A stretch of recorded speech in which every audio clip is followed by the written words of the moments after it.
हामी परिवर्तनका लागि युवा नामक संस्थाले छुवाछुत र विभेद विरुद्ध गाउँघरमा जनचेतनामूलक कार्यहरू गर्ने निर्णय गर्यौं। परिवर्तनका लागि युवा एउटा जागरुक युवाहरूको संस्था हो। यो गैर नाफामूलक संस्था हो। संस्थाको सामूहिक निर्णय अनुसार 6 जनाको टोली काठमाडौँबाट उत्तर पश्चिम नुवाकोटको त्रिशुली बगर हुँदै तारुका गाविस प्रस्थान गर्यौं। तारुका गाउँमा दलित समुदायको बढी बाहुल्यता भएको हुनाले हामीले मुख्य प्राथमिकता तारुका गाउँलाई गर्यौं।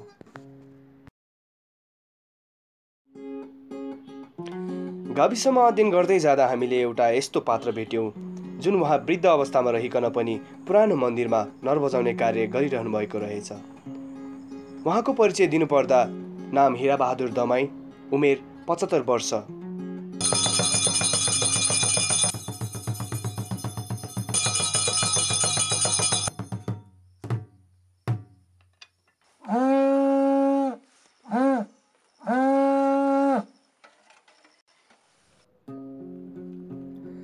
विगत 24 वर्षदेखि उहाँले नर बजाउँदै आउनुभएको रहेछ। उहाँको जीविकोपार्जन पनि यही पेसाबाट नै गर्नुहुँदो रहेछ। उहाँसँग कुराकानी गर्दै जाँदा दुःखलाग्दो कुरा, उहाँ मन्दिरमा नर बजाए तापनि भित्र प्रवेश गर्न नपाउने बताउनुभयो। तर पुजारीसँग कुराकानी गर्दै जाँदा त्यस्तो नभएको जानकारी दिनुभयो। नर बजाए बापत उहाँले अन्न प्राप्त गर्नुहुँदो रहेछ र उक्त अन्न पनि स्वयं पुजारीको हातबाट नभइकन दोस्रो व्यक्तिबाट पाउनुहुँदो रहेछ।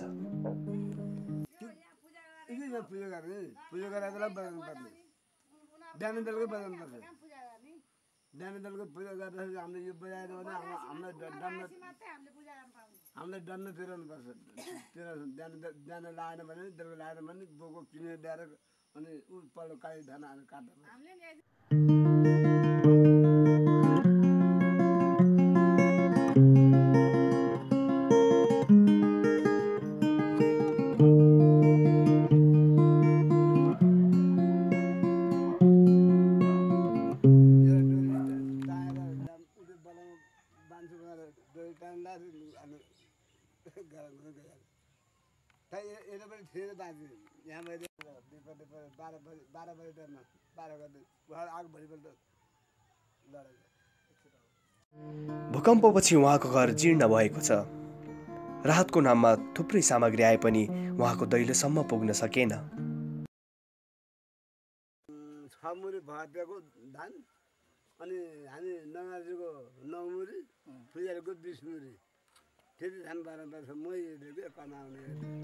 उहाँले भन्नुहुन्छ, वर्षाले पनि भएको छानो खसाइदियो, धन्न मेरो ज्यान गएन।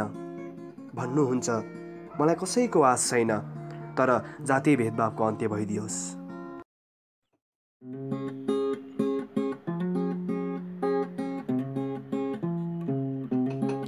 गाउँका अन्य व्यक्ति र दलित समुदायमा रिपोर्ट लिँदै गर्दा हामीले गाउँमै व्यवसाय सञ्चालन गरी आयार्जन गरिरहनु भएको श्री शालिग्राम सुनारसँग कुराकानी गर्यौं।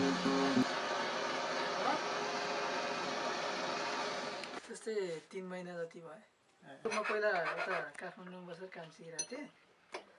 त्यस्तै 3-4 वर्ष जति भयो होइन। यो काम चाहिँ अब पुरा भइसकेपछि चाहिँ आफूले पुरै जानिसकेपछि चाहिँ अब गाउँतिर केही गराउनु भन्ने हिसाबले चाहिँ हामी गाउँतिर आएर ठिकै छ, अहिलेसम्म खुसी नै छु है। अब के होला भनेर गरेको कामहरू त आफूलाई सन्तुष्ट हुनैपर्छ होइन। ठिक छ, खुसी छु। दलित भइकन चुनौतीहरूलाई उछिनिएर सबैलाई राम्रो उदाहरण दिनुभएको छ श्री शालिग्राम सुनार। परिवर्तनको सुरुवात युवाले नै गर्नुपर्छ। गाविसमा परिवर्तनको सुरुवात ल्याउने पूर्व दलित शिक्षकका रूपमा अर्को एकजना पात्र हुनुहुन्छ। उहाँसँगको कुराकानी सुनौ। नमस्ते, मेरो नाम प्रवेश परियार, नुवाकोट तारुका गाविस वार्ड नम्बर 5 मा म बस्छु। इन्टर क्लियर गरेर बसेको। 7 देखि चाहिँ अनि बाजा बजाउँथेँ, बाजामा सने बजाउँछु, बाजा बजाउन जान्थेँ। अनि गयो बाजा बजायो। अनि अब हामीलाई छुट्टै व्यवस्था हुन्थ्यो, छुट्टै ठाउँमा बस्नु पर्थ्यो। अब उनीहरूसँग घुलमिल गर्न पाइदिन्थ्यो। आइसकेपछि भाँडा माझ्नु पर्ने अवस्था थियो। त्यस बेलामा 9 क्लासमा पढ्दा पढ्दै स्कुलमा टिफिनको टाइममा साथीहरूलाई सबैलाई भित्र किन यसरी राख्नुभयो, मलाई किन बाहिर यसरी राखेर मलाई साथीहरूले खाएको भाँडा चाहिँ माझ्न लगाउनु भएन, मलाई चाहिँ किन माझ्न लगाउनु भयो भनेर मैले आफैले आफूले चाहिँ थिङ्किङ गरेँ मलाई किन यस्तो भयो होला, म किन यसरी, मलाई चाहिँ किन यस्तो गरेँ, साथीहरूलाई चाहिँ किन यस्तो नगरेको। यो 66-67 सालको कुरा। गाउँका सबै मान्छे विदेशीको अवस्थामा प्रवेश परे एउटा पात्र हुनुहुन्छ जो आफ्नै गाविसको सामुदायिक विद्यालय मार्फत शिक्षक भएर काम गर्नुभयो। प्रवेश परियार तारुका गाविसका लागि उदाहरणीय युवाका रूपमा हुनुहुन्छ।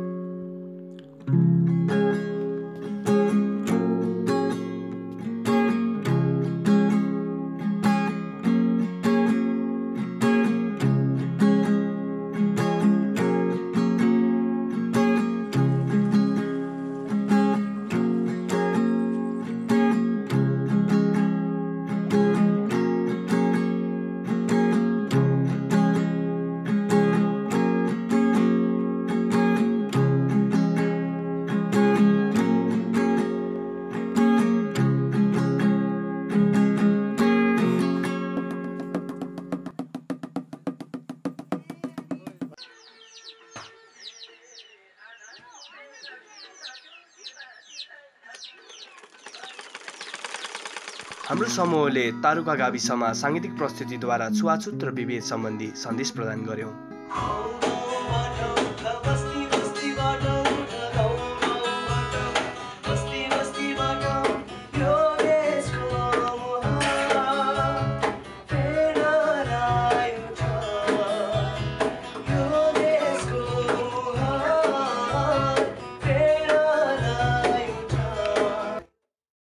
यसरी साङ्गीतिक प्रस्तुति गरिरहँदा गाउँका स्थानीयहरूको सहभागिता देखियो। हामीले हामीसँग भएको जानकारी र सन्देशहरू गीत र कविता मार्फत प्रस्तुत गर्यौं। हामीले सन्देशमूलक पत्रपत्रिकाहरू सहभागीहरूमा वितरण गर्यौं। हामीले प्रस्तुति दिइरहँदा स्थानीय दलित सन्देश श्रोता क्लबको सहयोग पायौं।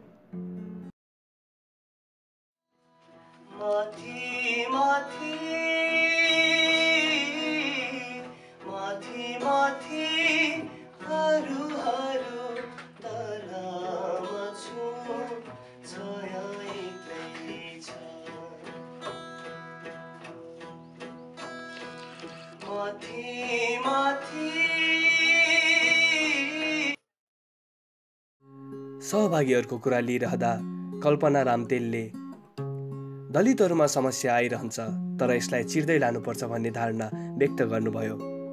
सँगसँगै अर्को प्रसङ्ग 2068 सालमा धारामा पानी दिन गएको अवस्थामा गैर दलितहरूले अब गाडी छोइयो भन्ने इस्युले गर्दाखेरि अब हामीलाई छुवाछुत गरेको कारणले अब हामीले यही क्लबसँग सम्बन्धित गरेर अनि गएर केस गरियो। त्यो मान्छेलाई लगेर अब क्षतिपूर्ति यताउति गरियो। दलित भन्ने शब्द जसले दलित सार्वजनिक ठाउँमा एउटा यो अपराध गर्छ त्यसलाई चाहिँ कडाभन्दा कडा कारबाही गर्नुपर्छ र वार्षिक रूपमा जनचेतनामूलक कार्यक्रम गर्नुपर्छ भनेर हाम्रो क्लबलाई चाहिँ यो दलित सन्देश श्रोता क्लबलाई चाहिँ कार्यक्रम गर भनेर पैसा 20,000 30,000 दिइरहेको हुन्छ। अनि त्यसरी चाहिँ यो दलित सन्देश श्रोता क्लबले चाहिँ कार्यक्रम गर्दै दलित जनचेतनामूलक कार्यक्रम, जातीय छुवाछुत विरुद्धको जनचेतनामूलक कार्यक्रम, ज्येष्ठ नागरिक सम्मान र सामाजिक व्यक्तित्व अभिनन्दन कार्यक्रम र समाजमा परेका विभिन्न घटनाहरूलाई केलाउँदै दलित सन्देश श्रोता क्लबले वार्षिक रूपमा कार्यक्रम गर्दै आएको छ। दलित भनेर कसैले अपहेलना र कसैले अन्तर्जातीय विवाहमा खोला ठाल ठटाएर खोला तार्ने यस्ता गतिविधि कसैले गर्छ भने दलित सन्देश श्रोता क्लबको सहायतामा चाहिँ जिल्ला स्तरीय सङ्घ संस्था दलित र त्यस पछाडि अन्य आयोगसँग कोर्डिनेसन गर्दै त्यसलाई दलित सन्देश श्रोता क्लबले छोड्दैन भन्ने मूल सन्देश दिँदै हरपल र वार्षिक र महिनामा पनि सचेतना जोगाउँदै दलित सन्देश श्रोता क्लब अघि बढ्दै आएको छ। इतिहासमा अग्रजहरूले आन्दोलन गर्दै आए, जनयुद्धमा धेरै होमिए तर न्याय पाएनन्। न्याय पाए पनि कानुन बने पनि त्यो कार्यान्वयन हुन सकेन। दलित समुदाय पहिलेदेखि नै हेपिएर पछाडि परिआएको समुदाय रहन गयो। युवाहरू अग्रजले जे सिकाए अथवा परिवारले जे सिकायो त्यो सिक्दै आए र पछाडि रहँदै आए। शिक्षा, सेवा, सुविधाबाट वञ्चित पनि हुँदै आए। गाविसमा अध्ययन गर्दै जाँदा थुप्रै घटनाहरू छोपिएको पायौँ र थोरै घटनाहरू प्रहरीद्वारा छानबिन भएको पायौँ। तारुका गाविसको प्रहरी चौकीसँग त्यहाँको स्थितिबारे बुझ्यौँ।